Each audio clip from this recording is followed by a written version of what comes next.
And so what I want to do in a minute is kind of break down kind of the top 10, 12, 15 players that you need to know in the portal, okay? But why I want to have, before we get to the segment, a couple things. One, this week, as I said the other day, it really was kind of a transformational week as it pertains to the transfer portal and college football as we know it.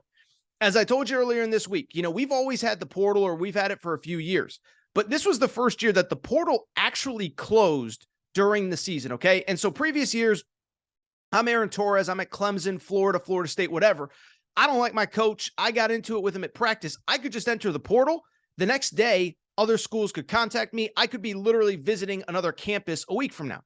And so the NCAA said, look, players should be allowed this movement possibility. But we can't just have players having one bad practice, deciding to leave in the middle of the season, and then transferring to other places. So they've put in these portal kind of guardrails and these portal windows.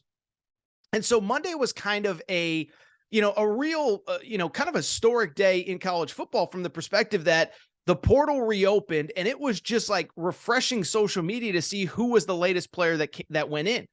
I saw a lot of people equate it to the first day of NBA free agency or NFL free agency or whatever.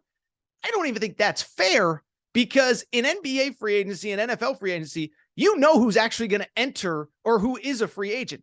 This was just kind of ooh, that guy's going. Ooh, that guy's going. Could that guy be entering the portal? Oh, that guy's assistant coach left. So it was a fascinating couple days.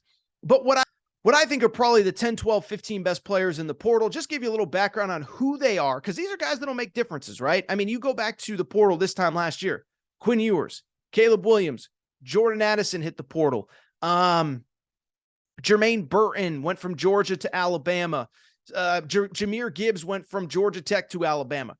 And so what I want to do now is just kind of go through some of those players, because they are going to be impact players, and just some guys that the early returns on who they are and where they may end up. Let's go through what I have as the 10 best players in the portal. If you want to learn more, by the way, go to AaronTorresOnline.com. We have some write-ups on all of these guys. So to me, this is a weird year in the portal, because the best player, I just mentioned Caleb Williams and Quinn Ewers. I don't think there is a Caleb Williams or Quinn Ewers this year in the portal. I just don't think there's anybody that can come to your program, put your program on your back, elevate your program the way that Caleb Williams did, taking USC from 4-8 to 11-2 this year, or even Quinn Ewers 5-7 to 8-4, and 2 of those losses came without him in the lineup. But when I look at the portal, in terms of the best player in the portal, I will tell you there is a quarterback. It is not DJ.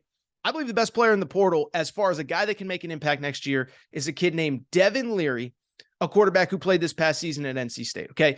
He came into the year as a legitimate NFL draft prospect. He actually had his best year last year, 35 touchdowns, 5 interceptions. If you remember, early on this season, NC State was kind of a playoff dark horse, and it was because of this guy.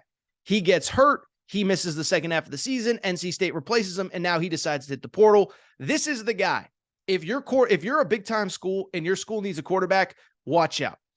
I still tend to think that Notre Dame is probably the team to beat. Notre Dame is really probably that one piece away. He is a graduate. He will be able to step in right away and compete for that job. But I also wouldn't be surprised if the Alabamas, if the Georgias reached out and just said, hey, come here and we're going to play the best player.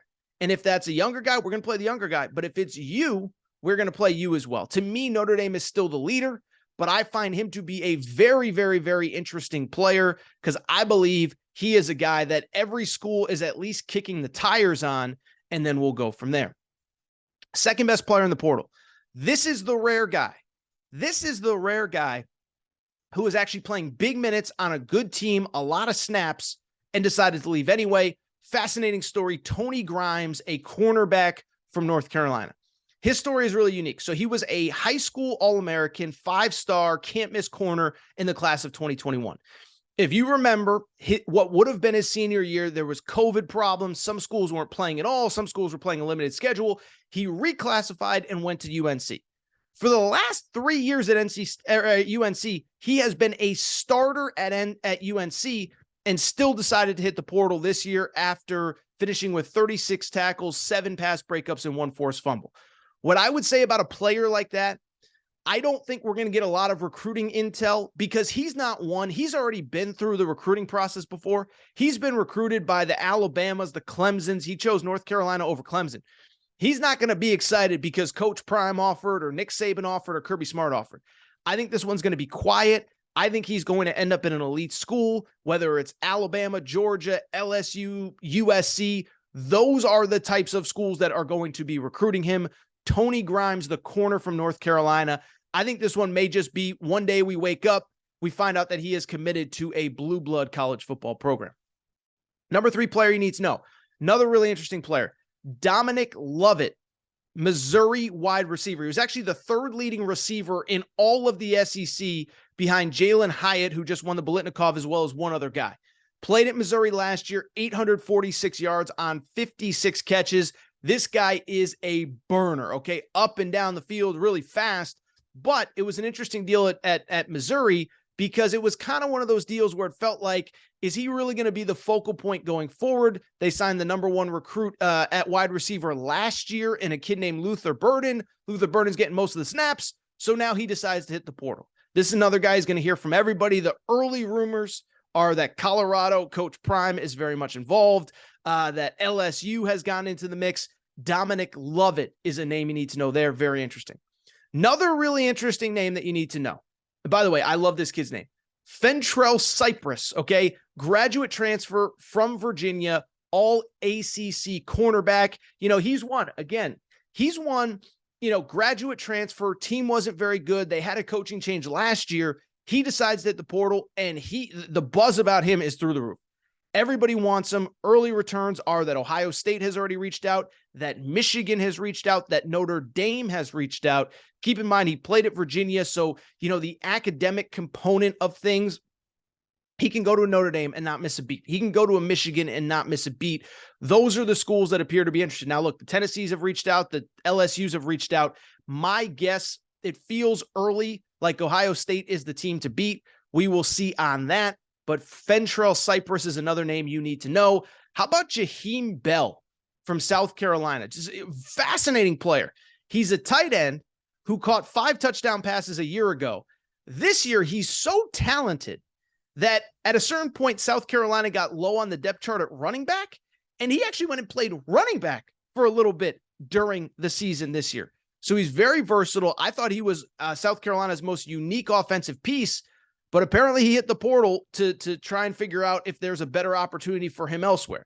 Now, what's interesting about him, he is one that has already said he would consider coming back to South Carolina, so I'm not accusing anyone of anything, but that feels like something where he's going to see what else is out there.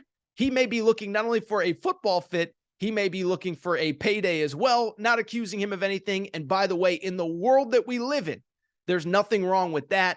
But I think that, he is a fascinating one to watch there. A couple other names you need to know. Dasan McCullough, fascinating story here. So this kid, how about this first story?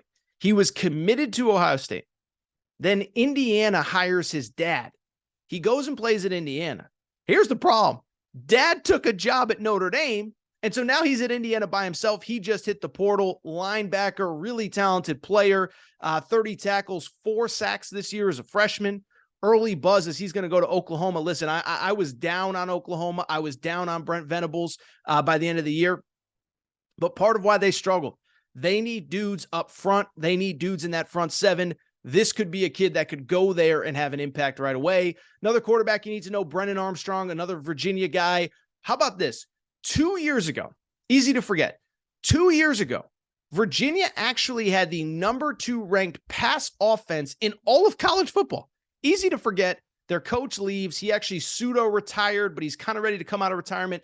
They have a coaching change. Brennan Armstrong struggles this year, but I'm telling you, this kid 2 years ago threw for 31 touchdowns and 4,000 yards. Somebody is going to take a chance on him. He is going to be really good. And as we wrap up the top 10, interesting name, Josiah Stewart, linebacker from Coastal Carolina. How about this? 15.5 tackles for loss, 12.5 sacks as a freshman. USC has already offered. Michigan has offered. Michigan, not a super aggressive portal team. So Michigan's going to be kind of one of those teams. They're only going to probably offer 3, 4, 5 guys. Those are all guys that can come in right away and contribute right away. So the fact that Michigan has offered means something. Keep an eye on him. He's already getting some big time offers. 2 more names to know. One, Dorian Singer. I think we talked about him the other day. Leading receiver, most reception yards in the Pac-12 this past year. He is in the portal. He's heard from everybody. He's heard from Colorado. He's heard from Penn State. He's heard from Miami. He's heard from Arkansas. He's even heard from Arizona State. Dynamic wide receiver. Another one that, even though he put up big stats, he was kind of in a weird spot where there was a lot of big time targets. I think he's looking to be the number one guy. Couple other names. DJ, we've already talked about. Spencer Sanders from Colorado, we've already talked about. Javian Cohen, very interesting story, was the starting guard at Alabama. He may be one guy that Alabama actually wanted to retain. Justin Flo, former 5-star linebacker, was basically out for 2 years with injury, finally got healthy this year. And then 2 players from that vaunted Texas A&M recruiting class last year. Denver Harris, he was one of the players that was indefinitely suspended late in the season. He hits the portal. Chris Marshall, another player that was kind of in and out of Jimbo Fisher's doghouse, they hit the portal as well. Yeah, those are the names that you need to know. And we'll kind of continue to update these as time goes on. But what I would say is, like I said, to lead the segment, I think it's very interesting, and we're going to talk about this with Garrett Carr in a minute. I don't think the volume of players, of good players at impact schools, has made a difference. To me, this frankly comes down to what we talked about with Mark Stoops a few weeks ago. If you remember, Mark Stoops was kind of complaining about, do we have enough NIL money, blah, blah, blah, blah, this and that. We need to get on it. I think there were a lot of schools that earmarked a lot of funds, not necessarily for NIL for portal players, but to make sure to keep their own guys happy. I think that's exactly what happened. I actually think the portal's been a little bit quieter than I was expecting. All right, so what I do, take a quick break. When I come back, really fun interview with my main man, Garrett Carr. So Garrett Carr writes for Aaron Torres Online. He does an awesome job for us. Kid loves college football, okay? This is a kid, you know those buddies of yours that know every message board rumor and every recruiting rumor and every this and every that. He's based in the Midwest. He's actually covered Ohio State and Penn State. He knows those programs very well. Going to bring him on. We're going to talk all sorts of stuff. Some of the, he has some interesting thoughts on Ohio State. We talk a little bit about the portal itself. Garrett Carr is coming up next. When I'm done with him, we'll do Aaron Right, Aaron Wrong, loaded Friday show. Take a quick break. Be right back.